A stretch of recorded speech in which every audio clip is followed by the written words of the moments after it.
Okay, I make that 6 o'clock now. So welcome to tonight's meeting of Bursledon, Hamble and Hound Local Area Committee, which is broadcast and recorded via Microsoft Teams Live.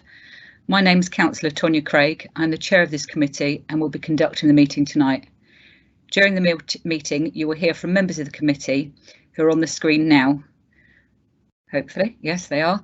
That's Councillors Airy, Cross and Manning representing Netley and Hound, and councillors myself, Steve Holes and Rich representing Bursledon and Old Netley. Also present are the officers from Eastleigh Borough Council who are now shown on the screen. They will present the reports that have been written and provide support for the committee tonight. If we experience a connection problem, this event will be paused. If a councillor loses connection or joins later, I will ask them to introduce or reintroduce themselves for the benefit of the viewers. In the unlikely event of myself losing connection, the Vice Chair, Councillor Steve Holes, will take over. We always welcome people to speak at the meeting, although this is a formal committee meeting of Eastleigh Borough Council and not a public meeting. Public participation during this virtual committee will be undertaken in a slightly different way. The members of the public that have registered to speak will be invited into a live event at the relevant agenda item and will be given a total of 3 minutes to speak. A verbal 30-second advance warning will be provided by the local area manager. People wishing to speak on an item on the agenda are able to do so before debate starts. Once the debate has started, however, it is not possible to invite or receive comments from the floor. So we'll move on to the agenda. The first one is apologies, and everybody is here, so there are no apologies for absence. Declarations of interest. Jane, I believe you have a declaration of interest. Yes, I'm Councillor Jane Rich, and I have an interest in the Pylands Wood Centre, which is item 6. Thank you very much. Okay, moving on to public participation. We have Mr. Ty Whitlock, who's registered to speak. So can we ask Ty to join us, please? Hi there. Good evening. Good evening. Right, you have 3 minutes to talk to us. Yeah, just to clarify, is this about the general sort of, it's not specific to an application process now, is it? This is anything that isn't an agenda item. Okay, fantastic. So thank you for inviting me and letting me talk tonight. This is mainly around the sheds at the new development within Osborne Quarters. As a resident now, I am representing all residents, and I'd like to start by saying that we did purchase from the developer thinking that the sheds were included, and it might seem a little petty, but the sheds are an important part of our storage because we have limited inside.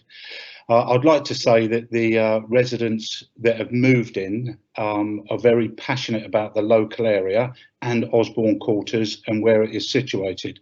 And the sheds themselves offer a good storage solution. As I've alluded to, we've got limited storage within the houses, and with the gardens, the grass, the utensils, many of us are green in our outlook in terms of the environmentally friendly, so bikes, there are many cyclists on site as well. So I think in terms of storage, the 6x4 sheds offer us good storage as opposed to limiting to items strewn across gardens, tarpaulins, lots of mini sheds, little sort of like outhouses, etc., etc. And I think now it's poignant to say the reason I'm mentioning the sheds is we're told that they're not wanted or required, or we should submit planning application to them, which has been unknown to us now for many months. I think it's also, I'd like to say that where we position those sheds, it's alluded to that it sort of like blocks out the greenery and the openness of the site. I'd like to say that we don't think it does. and I've got a few testimonies here from local residents who do say that they think the colours, the sizes, where they're located are absolutely fantastic, and really add to the site and the development themselves. And I think with the hedges growing now and the site starting to develop, you're starting to see now that they are being hidden in some places. We also don't think it would be right to have bikes, items of value, mowers, etc., open to the public to increase crime, because people do walk past where we are. So we think that storage will offer a suitable place for us not to have our items on show. I think as well, it's right to say that I'm speaking for all residents when I say this, and it might be just me tonight that's registered interest, but I have been around the whole site. We do swap emails, so I think it's fair to say that I am representing everyone here tonight. So please don't just think it's one of 30 residents. We have had a couple of visits from the planning officer, Maureen Queen, for the Hound Parish Council, and explained our situation, and I won't like to predict now what they have to say, and I've asked her if she would pass on our findings and her findings, which she said she has. We've recently had another councillor as well, Malcolm Cross, who I think is there with you tonight, come down to speak with residents as well, or certainly one resident to see for himself. I'd like to sort of ask that a little bit of common sense prevails really, in terms of, you know, a shed. We're not asking for too much, and we understand that the developers and Eastleigh Borough Council have got into dialogue now, but I guess a shed is the least we could ask for, of a suitable size, bearing in mind that there's other sheds within a few metres of us in other developments. I'd like to sort of finish by saying I understand and accept, as we all do, that there's formal processes and applications now moving through. I'd just like to say that yes, you have to do things right, but I plead with you at the moment and tonight to do the right thing, and please, you know, look on us with a little bit of sympathy and empathy in terms of the shed situation that we've unknowingly found ourselves in, and hopefully I've done a good cause for our residents, and hopefully I'll sort of appeal to your better nature, and I will speak again very briefly on the planning applications a little bit later. Thank you. Thank you very much, Ty. I won't make comment because we do have the 2 applications coming up later, and I'm sure we'll be making lots of comments on those 2 applications. But thank you for taking the time out and coming to us this evening. Okay, moving on to item 4, minutes of the previous meeting. That was the meeting of the 11th of June. Members, are you happy that this is a true record of those meetings? If so, can I have a proposer and a seconder, please? Is that Steve proposing and Adam? I'll second. Yeah. So yeah, that was a proposal. Thank you. Does anybody have any comments or questions at all? No, that's been proposed and seconded. Laura, are we coming to you for agreement on those? Not on these ones, Chair. Everyone can unmute to agree for the minutes. Okay. Does everybody agree to accept those minutes? All those in favour? Agree. Agree. Agreed. And Adam agreed too. Brilliant. Okay. Chair's announcements. There are no chair's announcements this evening, so we will move to annual report and ask Julie Williams to come in there, please. Thank you, Chair. This annual update report highlights the main areas of work undertaken by the Bursledon, Hamble-le-Rice and Hound Local Area Committee in 2019 and 20, and it's recommended that the committee considers and comments on the content of this report. Thank you, Julie. Anyone any comments or queries on this this item at all? David, please. Right, yes, sorry, I can't find the raise your hand. It's not on live, I realised. Sorry, that's my fault. You're on mute, David. You need to unmute.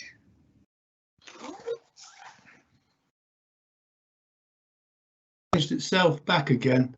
That's it. Right, I've got 3 questions on Appendix 2, which is on pages 15 and 16 of the report. Okay. The first one is, have we got any news regarding the application to Historic England? This is in respect of the gun down at Hamble-le-Rice. The second one is on the traffic regulation orders listed there, and I want to know whether they've been implemented or whether they're still at the stage of legal looking at them and taking them out to consultation, etc. And the third and final one refers to the speed limitation signs, and I wonder if we could have a list of the locations and approximate dates that those pieces of equipment are going to be around the borough. I noticed, or around our patch, I noticed one's up in Station Road today when I was going along, but you know, I didn't know it was going to be there, and or when it's going to be in other places. So those are the questions. Okay, Julie, do you have answers to those? Almost. So with the Hamble gun, we are still completing the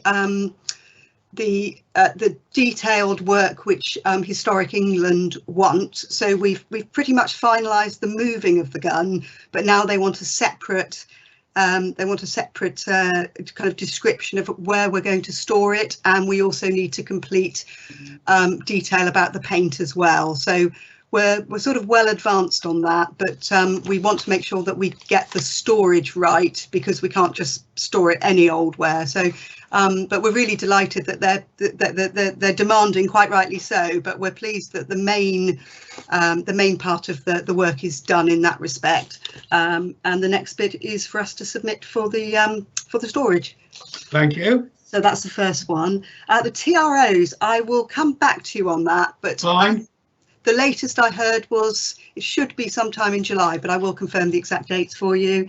And with the speed limitation signs, I will find that out for you and get that sent out. I don't have that hand. Thank you. Thank you. Anybody else have any questions on that at all? No. No? Can I have a proposer and a seconder, please? I'm happy to propose. Thank you, David. And that was Malcolm seconding. All those in favour of accepting? Agreed. Agreed. That's everybody. Thank you very much. Okay, we next have presentation of planning guidelines, and I believe David Huckfield is here to do this. Am I correct? This is the short pre-recorded presentation, Chair. Oh, okay. Sorry, Laura.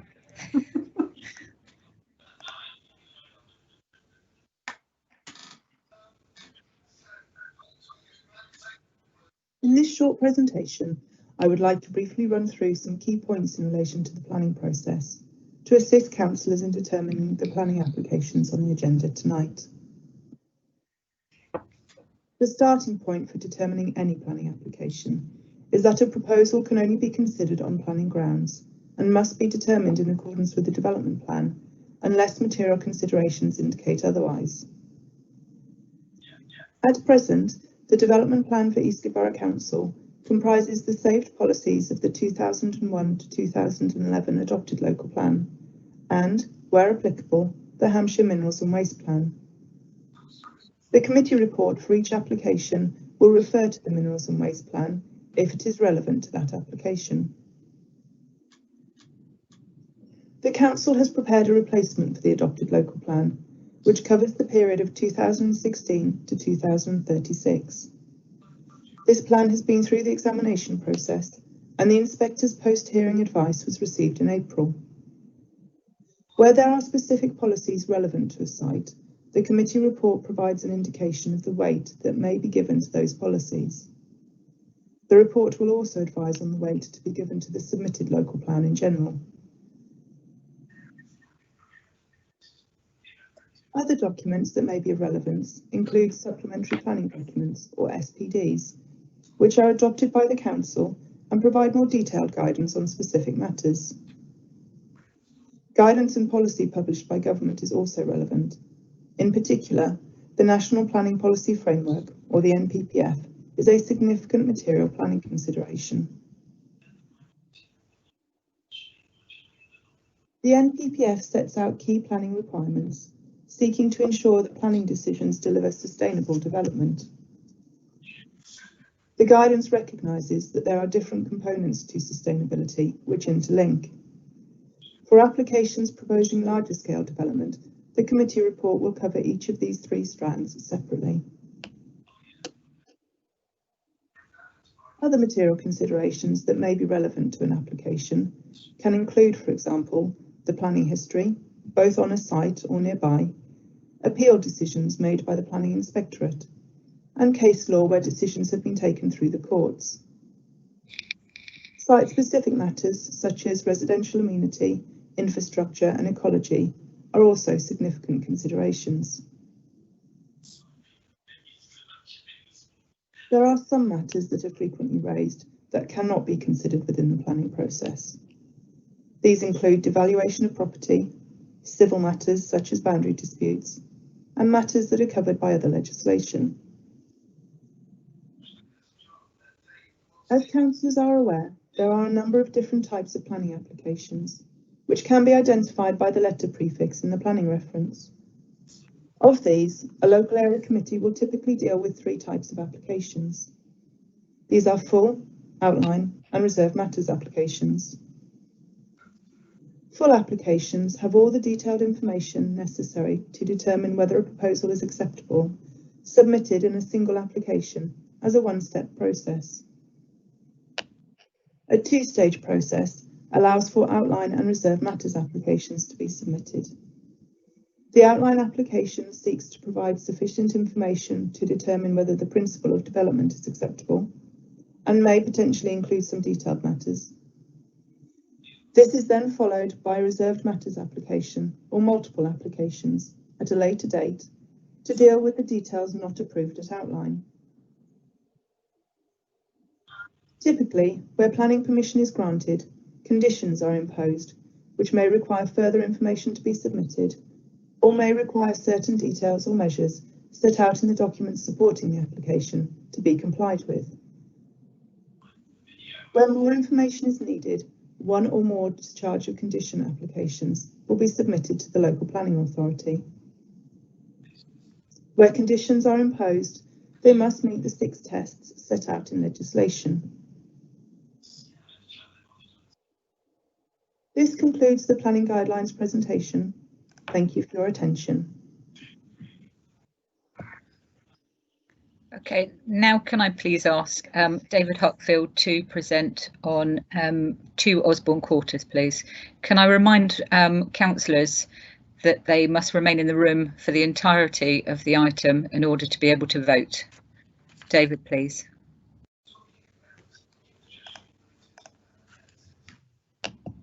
Good evening, everybody. I'm David Huckfield, Senior Planning Officer for Eastleigh Borough Council.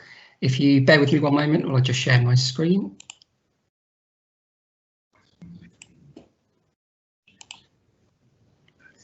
Can I just ask somebody to confirm they can see my screen? Not yet. Oh, I think it's coming on now, David. Yes, can you see it? Yes. Excellent. Okay, in which case I'll now start the presentation. Thank you.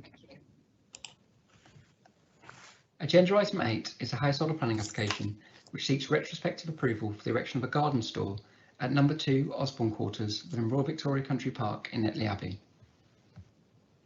The application site lies towards the southern end of the Osborne Quarters and is a mid-terrace 2-bedroom property. The Osborne Quarters is a recent development situated at the northern end of Royal Victoria Country Park, which involved the conversion of 10 blocks of former police training buildings into 30 2-bedroom dwellings. The blocks, an example of which you can see in the image at the bottom of the screen, were originally constructed in the mid-19th century as officers' quarters for the army. They're single-storey in height and uniform in scale and size. They're also particularly regimented in terms of the layout and the spacing that exists between them. Whilst not statutorily listed, the buildings are attractive structures which are considered to be of particularly distinct and unique character. Number 2 is situated fronting onto the main access into the development, and you can see the site highlighted in red on the image on the left-hand side of the screen. Members will recall that planning permission was granted for the conversion of buildings to residential use in 2018, with this permission being subject to a number of conditions.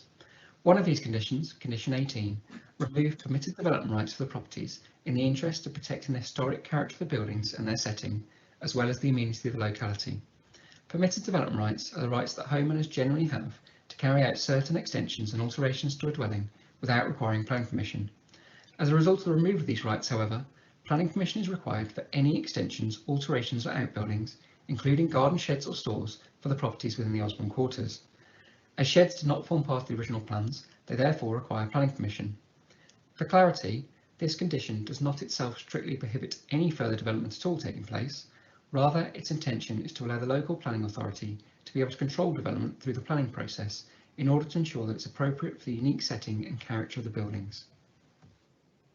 In terms of the store which has been constructed at number 2, the plan on the left-hand side of the screen shows its position in the corner of the rear garden of the property, with the plans on the right showing the structure to have a monopitch roof which slopes down from 1.25 metres in height at the front to 1.1 metres in height at the rear. The doors are on the store's front elevation, and the store has a floor area of 3.15 square metres.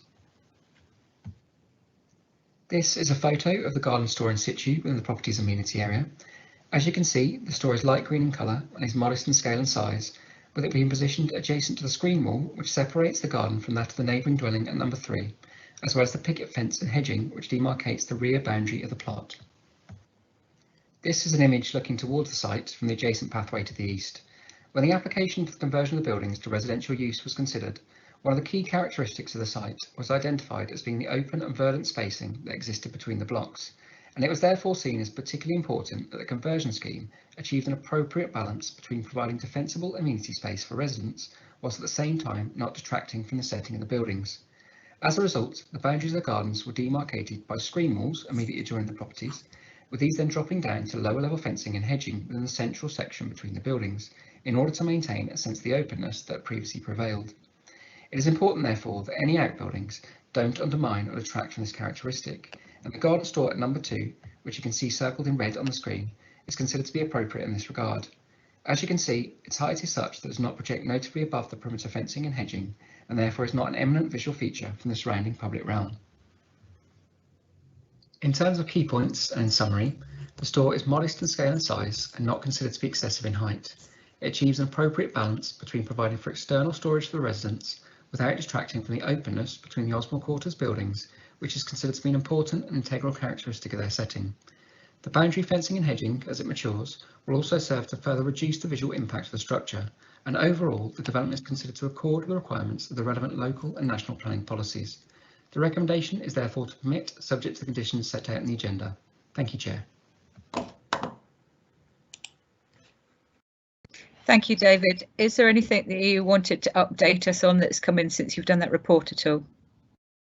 No, there's nothing further at this stage. Okay, thank you very much. We have 3 written statements. So can we move to Julie, please, to read out those statements? Yes, of course. The first one is from Pete Doughty in 2 sections. The first section is procedural concerns and question to LAC. I emailed Andy Granfield raising concerns about a lack of site notices, newspaper advertisement and letters to those living adjacent to Osborne Quarters. As of today's date, I have yet to receive a substantive response to my email sent on the 11th and 12th of June 2020. It is unfortunate that Andy Granfield has not responded to this query. These matters must be addressed at the meeting. See my question. Second section is substantive points in opposition in addition to my comments. EBC deemed it necessary to remove planning development rights because sheds and outbuildings were contrary to development plan policies. This explains the decision to allow the development only on the condition of a blanket removal of PD rights, planning development rights. This included the erection of sheds. EBC could have tailored the condition to remove some of the planning development rights, but left the relevant class that allows outbuildings such as sheds. EBC determined not to do so. The developer chose to proceed with the development in the knowledge that PD rights had been removed. It is an express condition of planning permission. The developer could have challenged the removal of the planning development rights, but chose not to do so, in clear breach of the condition the developer erected sheds. Those who purchased property should have been alerted to the condition in land searches undertaken prior to purchase. A land search would have disclosed the removal of planning development rights. Nothing has changed since the LAC report other than an unlawful erection of 30 sheds, so the planning position must remain as expressed in the report to the LAC in 2018. The knock-on effect of granting the applications will mean that a further 28 sheds will get planning permission, as refusal of any subsequent applications would be almost impossible to defend. So the applications are for all practical purposes in respect of 30 sheds of whatever design and dimensions. This is a significant planning decision which would have a detrimental and adverse effect on the character, appearance, features and settings of an historic park or garden. It would appear from the comments that the planning officer may have indicated that a different design would be acceptable. If this is the case, he is wrong to have done so, as it is against the previous recommendations in his own LAC report. Mr Doughty has also submitted a number of written questions which have been forwarded to Andy Granfield for his response. Thank you. The second objection, the written objection, is from Julie Barrow. Every property on this development is unique. All properties were bought in good faith to include a full-size shed. There was no mention that planning had not been applied for. Therefore, I do not support the application for a 1 metre height modified shed stroke cupboard. A 1 metre height shed stroke cupboard is not practical and unacceptable, and certainly not fit for purpose. Instead, I give my support to the original full height shed, which stood before it was modified without the owner's consent. Just a quick sip of water. Okay, the third written objection is from Mr R Ingleby and Miss E McDowell of 2 Osborne Quarters. When we had our initial viewing of 2 Osborne Quarters, we were worried about garden storage space to the point where we became disinterested. One later improvement, almost a year later, was that Juno put in a nice, professionally prefabricated garden shed in each plot as an incentive to those who were worried about the aspect of garden storage. We paid the full asking price for the property to include the original shed design. We were extremely annoyed that Juno used our shed as an example for retrospective planning by significantly reducing the overall height to a level at which it is difficult and dangerous to use. We were not aware they intended to do that, but they did it at a point where they still own the property. I was later further annoyed that the respective planning application was made in my name without my knowledge before we owned the house. Items that cannot be realistically stored in the house, such as garden mower, gardening equipment such as spades, shovels, forks, etc., toxic chemicals such as weed killer, drain cleaner, petrol, camping equipment, paint and household tools, cleaning equipment and bicycles require a sensible form of garden storage. No normal person would purchase the wooden box we have been left with. Adult-sized bikes cannot be stored as they are too tall to fit and would need lying on top of each other, making any other storage impossible, and it is dangerous to squat down whilst holding on to it, especially if you have a back injury as I do. At the moment, our bikes are in storage. To enter the retrospective design, you have to crawl down on your hands and knees. To exit, it is often the case that you bump your head on the sharp corners of the door trim, which I have done twice, and once it was cut and bleeding. Elderly and disabled people would find it impossible to use. There has been an incident where a canister of mower petrol was fallen upon in the ridiculously cramped conditions. If it had split open, it could easily have started a fire.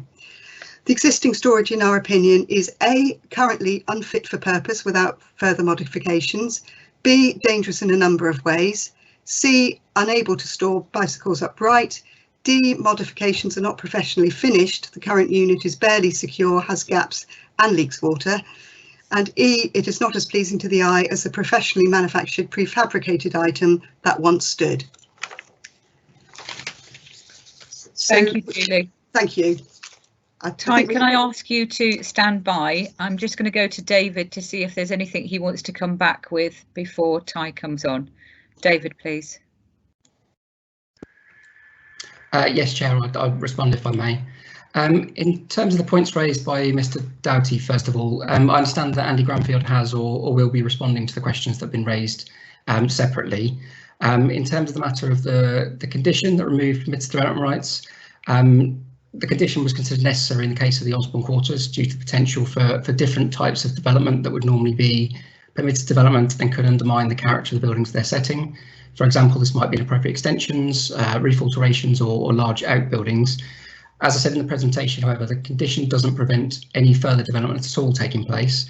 Rather, it means that development requires planning permission in order to allow it to be assessed through the planning process and ensure it's appropriate for the character and setting of the buildings. If an application is made and it's considered appropriate in these and other relevant respects, so tree impacts, amenity, highways impacts, then planning permission can still be granted. Moving to the points raised by Mr. Ingleby and also referenced by Julie Barrow, there were similar sort of points that were raised, and also to cover briefly the points that Mr. Whitlock raised. I mean, we do appreciate the residents have purchased the properties in good faith, and by the sounds of what's been said, that appears to be the expectation that they would have a shed within their garden. What I would say is that any agreement between the developer and the residents is a private matter. It's not a material planning consideration. It doesn't override the requirement for planning permission. We have sought through discussions with the developer to seek a site-wide strategy to address the matter of external storage, which we recognise there is a need for within development. This hasn't yet been forthcoming, but we do have the two applications before members this evening, which do present one option for external storage, and members will consider these proposals on their planning merits. In terms of the larger sheds, I'm aware that the residents have been written to by the council in relation to these, setting out different options, and our enforcement officer has spoken to residents, and we're obviously happy to discuss those issues further with them. The matter of the usability of the smaller sheds was raised. It's appreciated that they're more modest size, does mean they offer less storage capacity. It's important, however, to find a balance with ensuring that any outbuilding doesn't detract from the character of the development, and the lower profiles of the store in this case does limit their potential visual impact, as I said in the presentation. So in terms of what's proposed as part of the application that members are considering, they are considered acceptable in respect to the planning requirements and the matters that are relevant to these. Thank you. Thank you, David. I'm going to bring Ty Whitlock in and just remind Ty, you have 3 minutes to talk on the subject. If I can just ask to keep your points sort of short but to the point, and try not to repeat, and then we should be able to hear everything you have to say. Thank you. Thank you, Chair. Yeah, I think it's important to echo all the points that have been raised in our favour, and I think, again, without repeating, they are very, very impractical for many of the residents here, because we have a fairly older community, probably about 60%. And they would just not be able to get in and out of those sheds or grab stuff as and when they needed it. I think they do offer very, very limited storage. I've taken the to number 7, I've taken my bikes, the mower, and I've tried to fit them in under her agreement, and it's absolutely impossible for me to fit a couple of bikes, a lawnmower, shovel, spade, etc., etc. So they are very impractical in their use. I think it's important to say, and it's been said tonight, that no resident here wants those smaller sheds, cupboards, boxes, whatever you'd like to call them, and the application processes that have taken place were certainly without their knowledge. And I agree that perhaps you would have expected solicitors to pick this up on the search, but we are sort of like very, very much in the dark here. I think it's fair to say that they are very, very unattractive. You know, I don't think that picture that was shown did it much justice. There was a statement there about the character. We've urged a couple of councillors to come down. We do think they add to the character of the development, and not just because we want to keep our sheds, but I think they truly do. And again, some of the testimonies that I've got do bear this out, from residents that walk past daily with their dogs, etc., etc. I think I want to add that this isn't certainly a floodgate to the residents wanting to build further outbuildings and other permitted developments. This is not anything other about a shed's, the practical use of the shed in their current guise. It is not to say, well, that's been done, let's do an extension, let's do this. That's certainly not the case of all the residents I've spoken to here. I think really, without sort of like doing too many repeats, I just would like to say we're very passionate about those sheds. I do feel that we need to do the right thing here. I'm sure, and I've invited Phil Wiseman from the planning department to come down on meeting with him next Tuesday to look now, and they sort of like so he can make an informed decision there. Lastly, Chair, I'd like to thank your support staff, because they've been absolutely fantastic in talking me through the presentation, etc. And I think it's really important that members of the public are allowed to speak, and they gave me every bit of information I needed to speak tonight, and I think they're a credit to yourselves. Thank you, Chair. Thank you, Ty, and thank you for those comments. We do realise that our staff have been absolutely brilliant over this period, so thank you very much for that.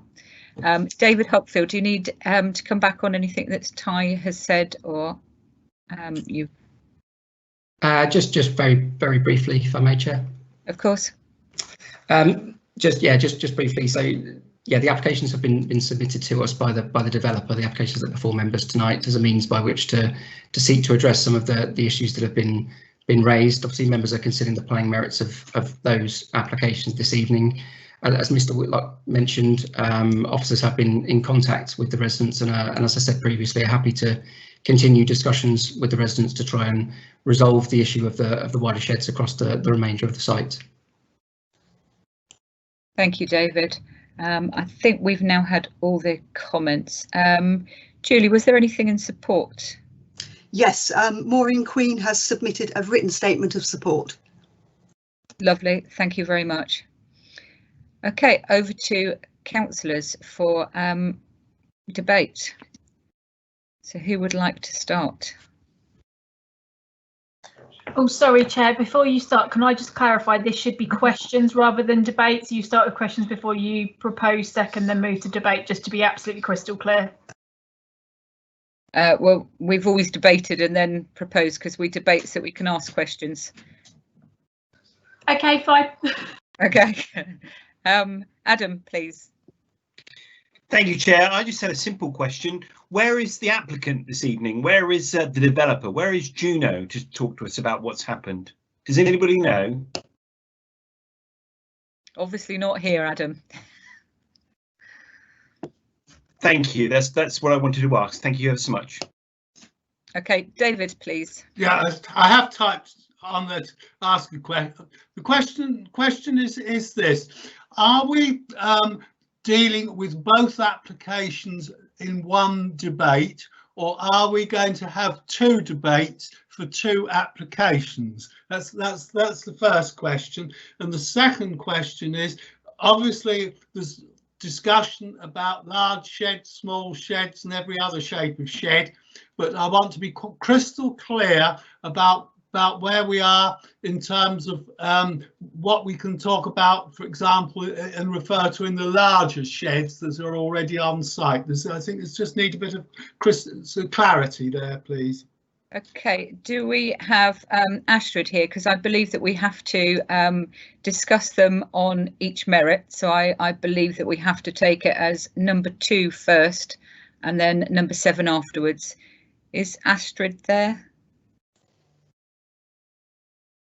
Yes, apologies, just unmuting and got my camera. Sorry, could you repeat the question, Tonya? The question was, are we debating both of these applications together? Which I'm not sure that we can do. They are very much the same on both. But what we don't want to do is get caught up in the, discussing each application on its own merit. Yeah, you're absolutely right. Yeah, and whether we can discuss the larger sheds or it is just about what's in front of us tonight. I believe it is just what's in front of us, because otherwise we can tie ourselves in knots. So we are talking about one modified short shed on number 2, and then a separate application is the same thing on number 7. Thank you. Yeah, that's correct. Yes, that's correct. Each needs to be debated individually and decided individually, and on the matters that you have before you, rather than anything that's not planning matters. Does that help? Yes. That's exactly what I expected you and was hoping you were going to say, but Okay, thank you very much, Astrid. David, did you have anything else to say then, or did you want me to start? Yes, please. Okay. Well, I think first of all, I don't. This is quite a unique situation. I think these, other than the application's quite unique, the position that we are finding ourselves in is quite unique too. And I think as members, we've been dealt a very poor hand. And I think that's the fault of the developer who's landed us in a very difficult situation. We're damned if we do and we're damned if we don't, whatever we've come up with this these applications, I think. I think the residents, I understand what Mr. Whitlock says, absolutely. They bought the properties in good faith. They need an area for storage for their bikes and bits and pieces, and the houses certainly are very limited in internal storage. I went round and looked at the show house when that was open, not with any intention of purchasing the property at all, but just to see what was what inside once the planning permission that we'd granted was in place, so which is what I very often do, and so I understand the need to extend storage in some way. I had hoped this evening perhaps to be able to defer the application so that the meeting that Mr. Whitlock referred to can take place and common sense can prevail, because heads have been banged together.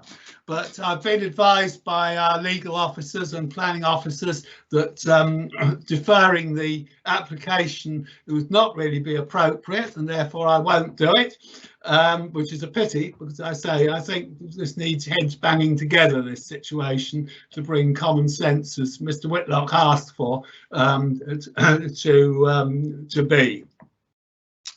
I look at the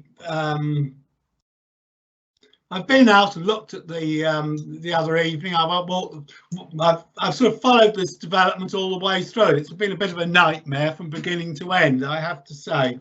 But I walked out the other evening to look at these two sheds. I found number 2 as a property very difficult to find because the numbering system's very poor. But I don't think that what's there is really in character with the older buildings. The buildings are wonderful. The way that the site is laid out is wonderful. It has real character. It's the character of those buildings has been brought out by the way in which they've been restored, and that's great. And the materials that have been used for the roadways, pathways, this type of thing, the way parking's been set out, all that is terrific. But it's going to be spoilt by the way in which the storage is being sorted out. I'm not happy with the sheds, I have to say, because I really wanted to see open space. And when I saw those sheds put in place, first of all, I was aghast at what was put there, because they looked at the time very much like sort of Christmas market sheds being put up. But looking at them the other night, they do seem to have started to mellow in. And then I looked at the cut down ones proposed. I think in terms of equality, and Mr. Whitlock's mentioned this himself about problems for older people and so on. In terms of equality, they don't do the job that's there. In terms of size to be able to store things properly, like bikes and lawn mowers. They don't do the job very well. You find it hard to get a hoe or some long handled tool in or out of there, which we might want to use in the garden. I actually think they're inappropriate for the job. So I'm going to, the only thing I think I can do is to refuse them or move refusal of them, and in the hope that common sense will prevail and a sensible form of storage is provided. And I think it is absolutely essential for us to understand and to accept that some form of storage has to be found that's appropriate for those residents in those properties. So I'll shut up at that point, let somebody else have a say. I was going to say thank you, but I don't mean for shutting up. Do we have a seconder for a refusal? Okay, Steve, would you like to speak now?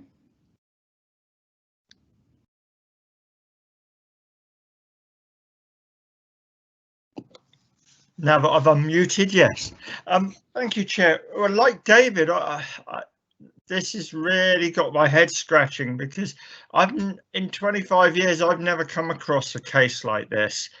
I think when we initially gave permission for the renovations, I think that we were right in saying that we wanted to remove permitted development rights because of the location and the way the houses are all built together. And what you want to do is protect the symmetry very much of the building line, etc. And I think that was achieved, and I think that was the right thing to do. Unfortunately, as David has intimated, there's not a lot of room in the properties, and clearly some sort of outdoor space needs to be provided. And that would require planning permission because of the permitted development rights being removed. So I think common sense should prevail. I think we need to come up with something that everybody's can use that's practical. I don't believe that these cut down versions of the sheds are practical. I wouldn't be happy with them, and I'm not sure I want to force them on somebody else. I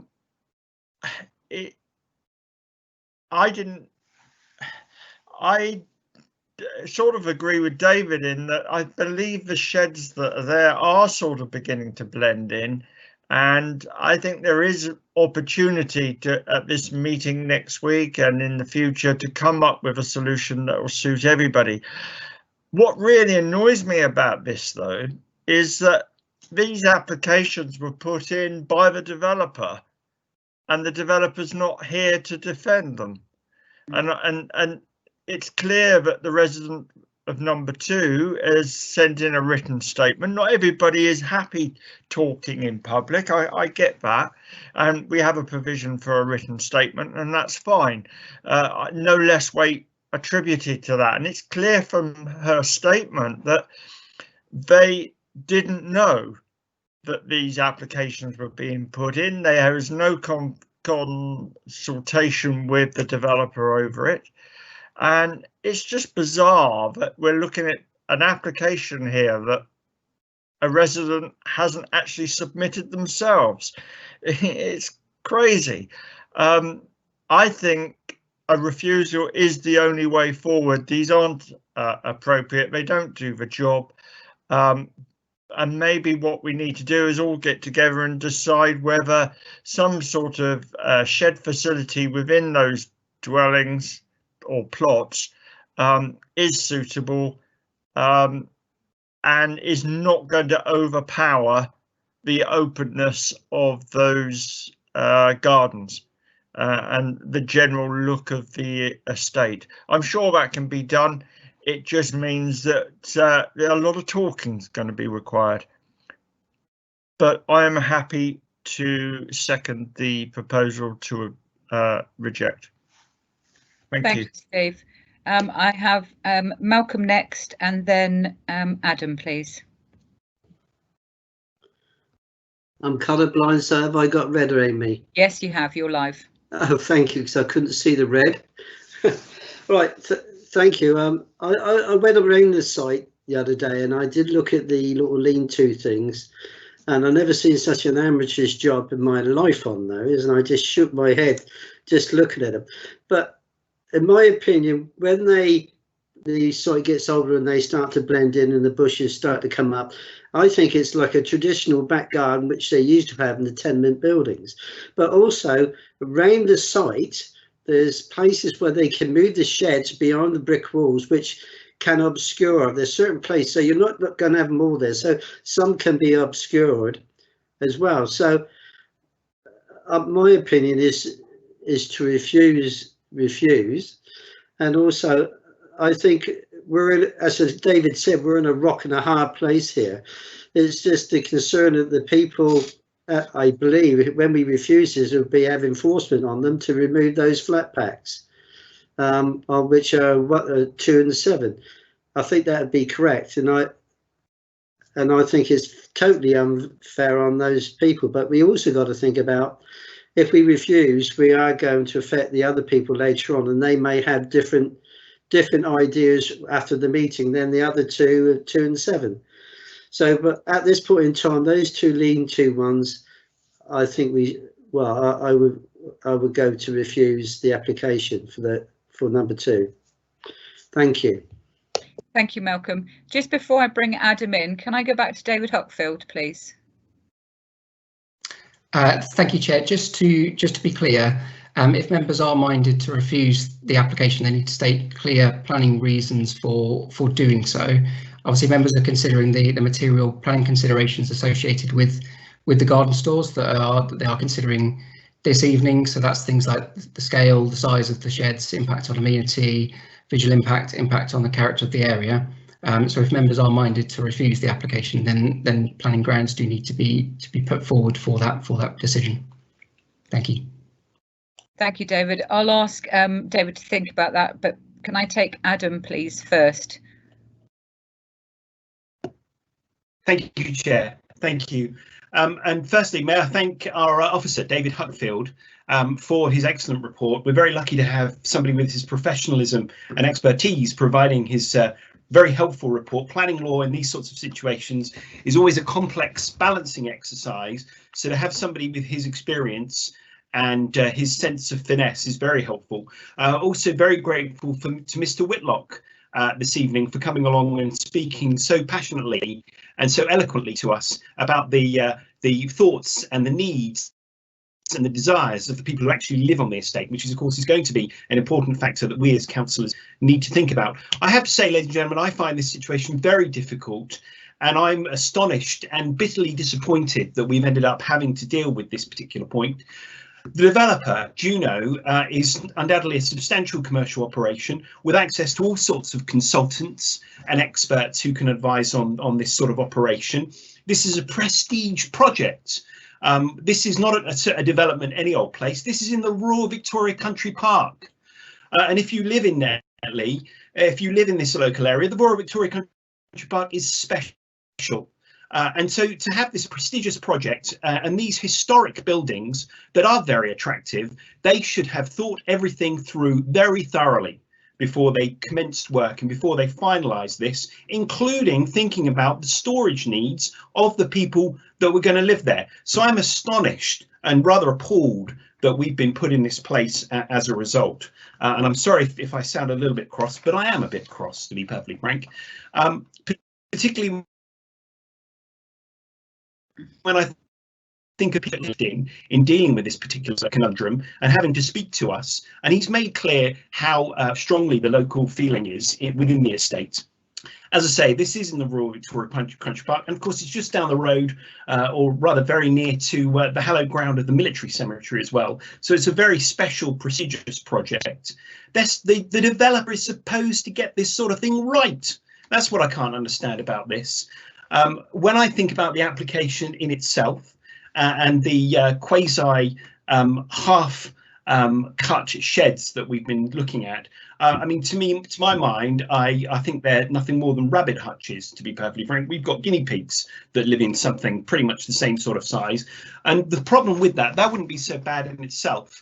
But when I think about them, I look at them, I do think that they detract from the visual amenity of the development. This is a development where the visual amenity should be something that is very special and is very important, and it should have been something that the developer should have thought about right from the start, and balance that against the needs of the people who are actually going to live in these properties. So I do think that what we've been left with is these rabbit hutches that do detract from the character of the development, and I think those, to my mind, are proper planning grounds for refusing this application. And so I speak and I wish to submit my support for the refusal of the motion before us this evening. Thank you ever so much. Thank you, Adam. Jane, can you come in next, please?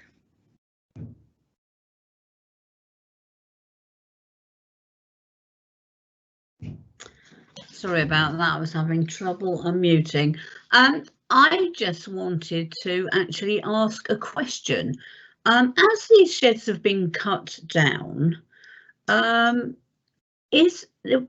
there be a health and safety issue with them?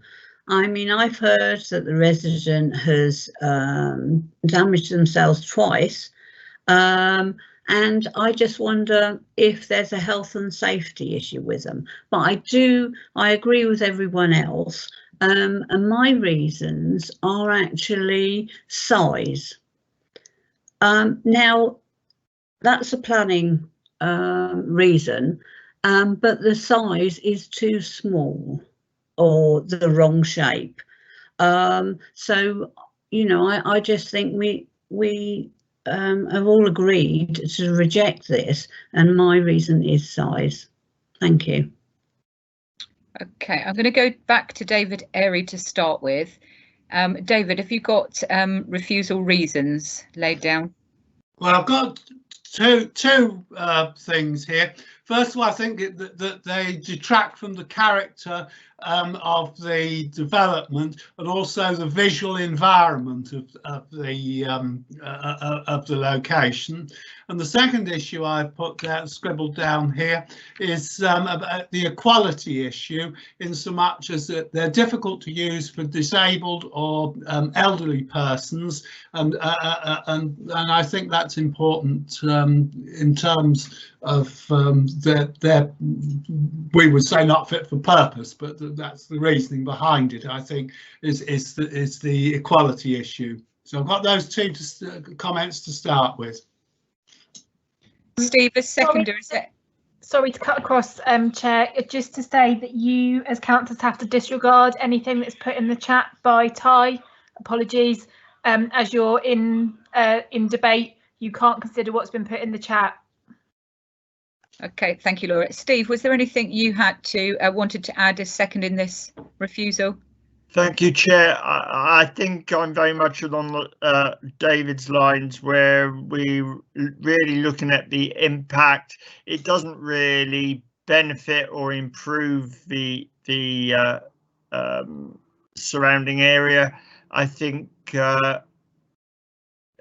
just because it's small and below fence line doesn't mean to say it's attractive and it benefits. So yeah, I would agree with what David has said. Okay, David Hockfield, is there anything you need to come back on at all? No, nothing further really in terms of, I think it's just making sure members are clear in terms of the reasons why they feel that the stores detract from the character of the area, because obviously it will be reflected within any reason for refusal if members do sort of resolve to refuse the application. Okay, David, can you just repeat your refusal reasons again? I put detract from the character and of the development, and also the visual environment of the locality. So do we need to add street scene in that, because of not really can't... street scene, is it? It's because they're the rear of property, really. As you come down the main road, you can see in across, can't you? If I was to drive down, you can see in across on the right hand side. I'm not certain about that. So okay. Chair, if I may. Yeah, sure. Just briefly. Just briefly, in terms of, I think the point I was making is just being clear in how members feel that they detract from the character of the area. So in terms of the material planning considerations, is that on the basis of the design of the structure, the inappropriate scale of the structure, the position of the structure? So it's just clarifying exactly the reason for which they detract from the character of the area, if that makes sense. It's the style of the development, I think, in particular. It's not the materials as such. It's not the colour of the materials either. It is that style with the flat roof and so on, which doesn't fit. And it is the location right up close onto the historic buildings as well.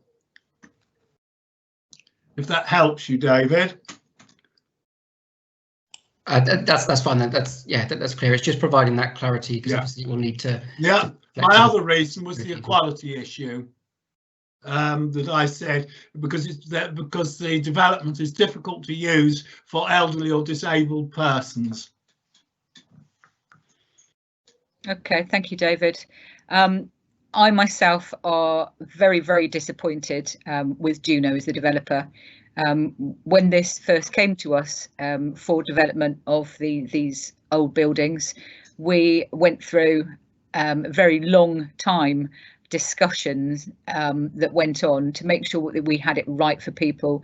We were very aware that the buildings were small and were going to be developed into small dwellings.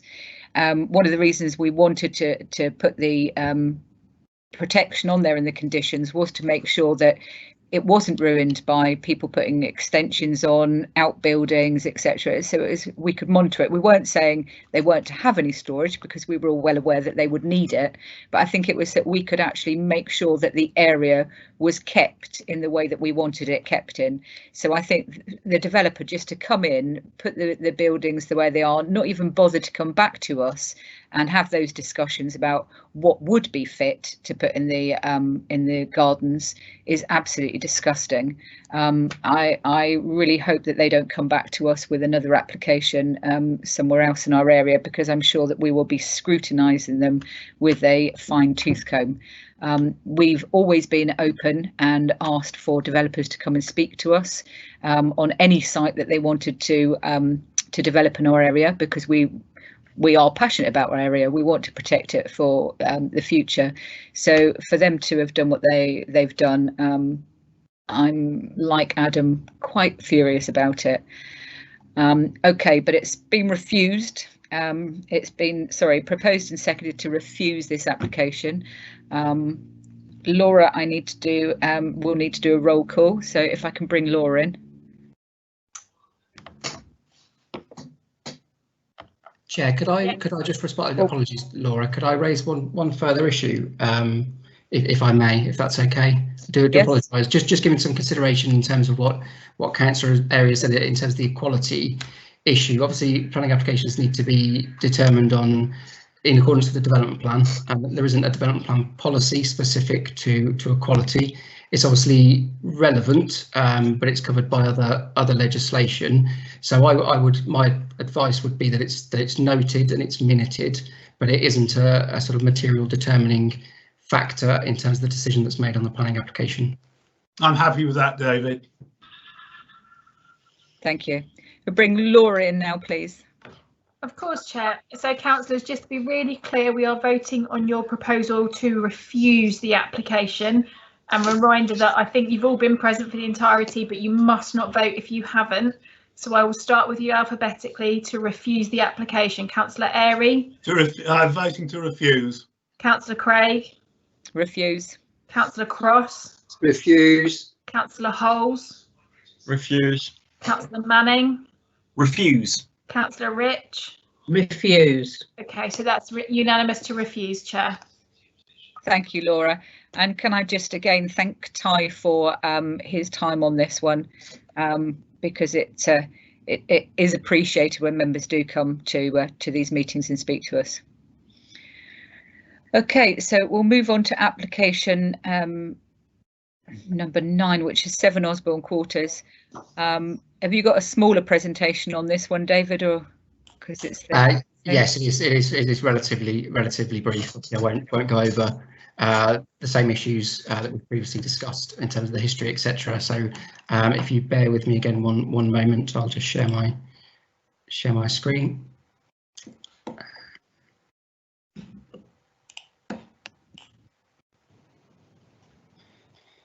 And can I check that we can see it now? Yes. Yeah. Okay, I'll start the second presentation then. Thank you.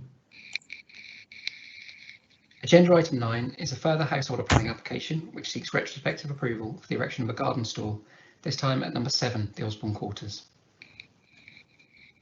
The application site lies towards the southwestern end of the Osborne Quarters and is an end of terrace 2-bedroom property.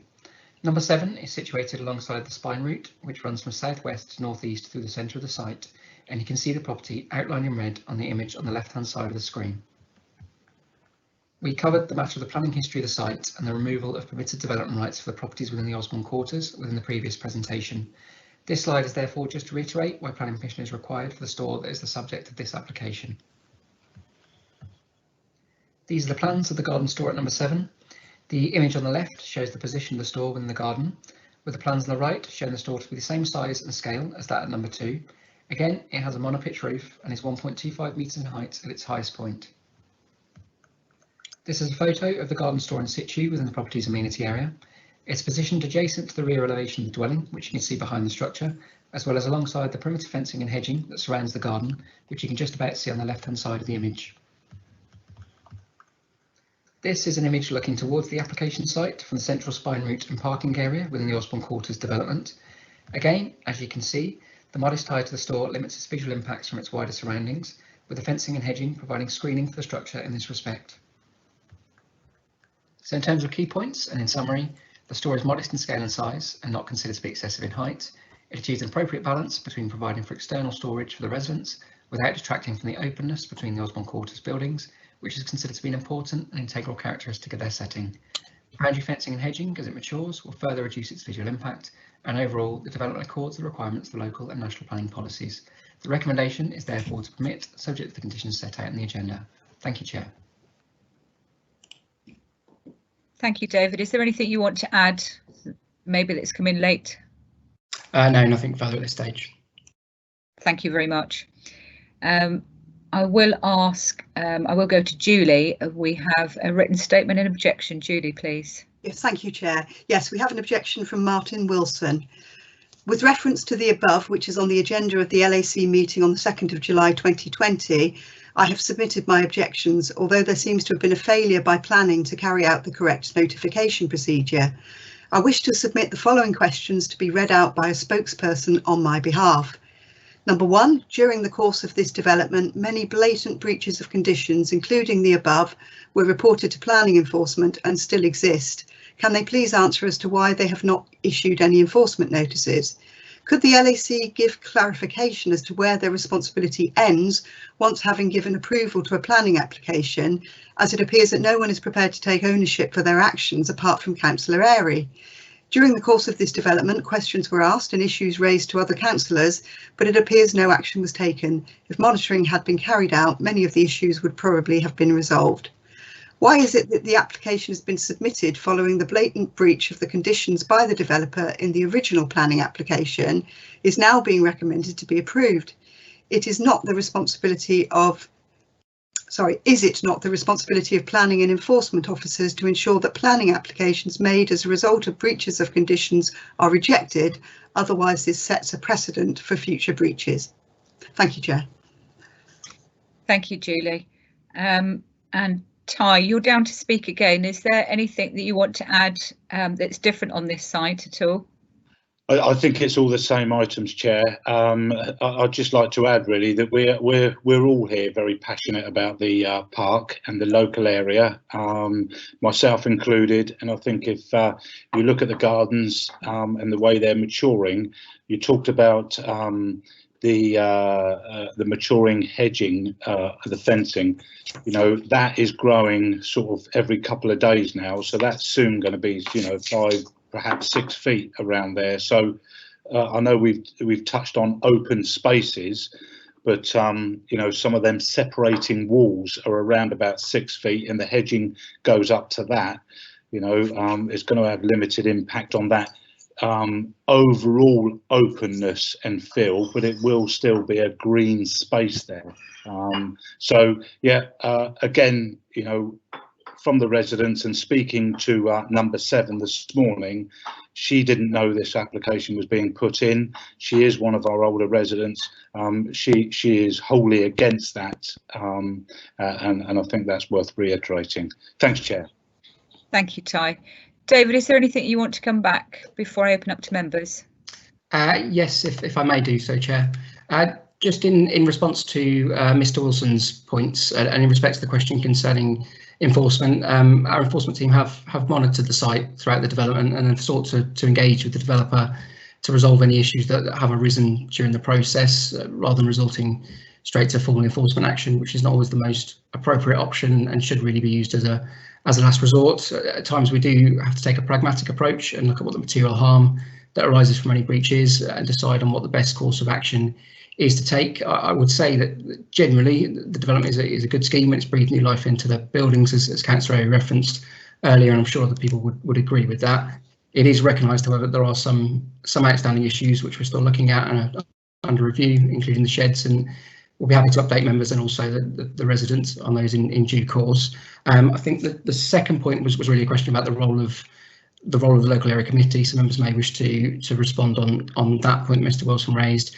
Just briefly on Mr. Wilson's final point in the matter of the sort of retrospective nature of the application, as set out in the report, national planning guidance is very clear in terms of how these should be considered. They're required to be assessed in the normal way as with any other planning application, and that's against the relevant development plan policies. The fact that an application is retrospective is not a material consideration, and therefore can't be a reason for either granting planning permission or indeed refusing planning permission. Thank you. Thank you, David. Okay, I don't think we have anything else. Julie, just that we do have it on record, Maureen, her statement that she sent in early was in support for both of these applications. Yes, that's correct, Chair. Yes, yeah, just that we have it on record, that's all. Thank you very much. Okay, I'll open it up to members now. Shall I go again to start with? Yes, please, David. Well, first of all, to say that throughout this development's been going on, I've kept in close contact with David Hutfield, with Andy Granfield and Phil Wiseman. We've had numerous meetings, and David's been terrific on this because we've been out on site more than once looking at different things to do with it. And so, you know, looking back at Martin Wilson's points there, we have kept close touch all the time on all the different issues that have come up over time, and the development, as I said earlier, has turned out overall to be to restore properties which were falling into disuse, attractive properties, and has turned into a nice small residential development which overall is going to be of benefit to the area and not a detraction. Regarding the application itself, I'll only make one thing. My comments are the same, to refuse them for the same reason, but I would just say in this particular case, when the photograph was shown and I looked at the site the other night, this particular shed has an even greater impact on the historic property behind it than in the other one. It's because it's the way in which it's sited just makes it visually greater impact. I'll move to refuse for the same reasons. Thank you, David. Nobody has a signal to speak yet. Malcolm. I just want to second the motion with David. It is true that the shed is right alongside the fence and the footpath, and it looks awful there. You know, it just, well, that just looks awful. So I second the motion. Thank you, Malcolm. Anyone else wishing to speak? No. Okay, so it's again, there's no point in going over the same comments, and we are. Oh, Adam. We'll go to Adam. Thank you, Chair. Thank you very much. I just wanted to support one of the points that Councillor Airy has made in relation to these applications concerning discrimination against older people and disabled people, we are, of course, as a public authority, required to comply with the Human Rights Act, which incorporates the European Convention of Human Rights, and Article 14 is clearly all about not taking any decisions that may lead to discrimination against certain persons. So I think that is an important factor that we have to take into account. Thank you. Thank you, Adam. Yeah, I was just going to say as well that there's no point in going all over old ground, the same ground we did with the last application. I would just like to reiterate David's comments, though, that our staff have been absolutely brilliant, whether it's planning, enforcement, whatever. As councillors, we don't get involved in every application because that's how it goes round and round. So my thanks to David, who has stepped up on behalf of the team here. We do tend to work in teams with Malcolm, David and Adam being sort of right down south, and myself, Jane and Steve being up here in the north part of the local area committee. So David, thank you very much. I know that we've all been inundated with emails from Mr. Wilson, and you've dealt with them impeccably. So thank you for that. So it has been proposed and seconded for refusal. Can we ask Laura for the roll call, please? Of course, Chair. So again, just to be really clear, we are going for refusal, and you must have remained in the room for the entirety of that presentation to vote. So Councillor Airy. To refuse, please. Councillor Craig. Refuse. Councillor Cross. Refuse. Councillor Holes. Refuse. Councillor Manning. Refuse. Councillor Rich. Refuse. That's unanimous to refuse, Chair. Thank you very much, Laura. And again, can I just thank Ty for your time this evening? We do always welcome people to local area committees, and I know that it's quite difficult to come and do these things live on screen, especially if you're not used to doing them. So thank you very much for your time this evening and putting your points across. Thank you all, Chair, and thank you to the local councillors as well. Thank you. Thank you. Okay, I'm just logging in quickly because I've been on a different screen and now I'm trying to log into my last one because we just have a bit more business to go through, which is the planning appeals. So, yes, we have the planning appeals that have been lodged, which are Lionheart Way Ecology Park and the refusal for planning permission to carry out works in protected trees, and the Fairport House was dismissed, and that was the council's refusal for planning permission for the removal. So those two are there to be noted. Okay, does anyone have any comments, questions that they'd like to make before I close this meeting? No. Thank you to all members and officers for all the work that's put in, not just live tonight, but the reports going through, the emails that we've had, legal advice that we've had for this meeting as well. So thank you to absolutely everyone. And the date of the next meeting is Thursday, the 24th of September. And we will confirm whether that will be a virtual one or whether we revert back to our normal place of Hamble Primary School. Tanya, so, do you want a mover and seconder for accepting the noting of the planning appeal? Oh, yes, David, we do. We will. I'll move it then. Thank you very much. I'll second it. I'll second. Note the reports. Yeah. Okay. All those in agreement. Agreed. Agreed. Agreed. Agreed. Jane. Agreed. Agreed. So that's everybody agreeing on those. So yes, thank you again. And the next meeting is the 24th of September. And like I say, we will update as to whether it will be a virtual meeting or back in Hamble Primary School. But stay safe, everyone, and see you next meeting. Thank you. Thank you. Good night. Thank you. Thank you. Everybody. Good night. Good night. Good night. Thank you. Thanks. Bye. Good night. Night.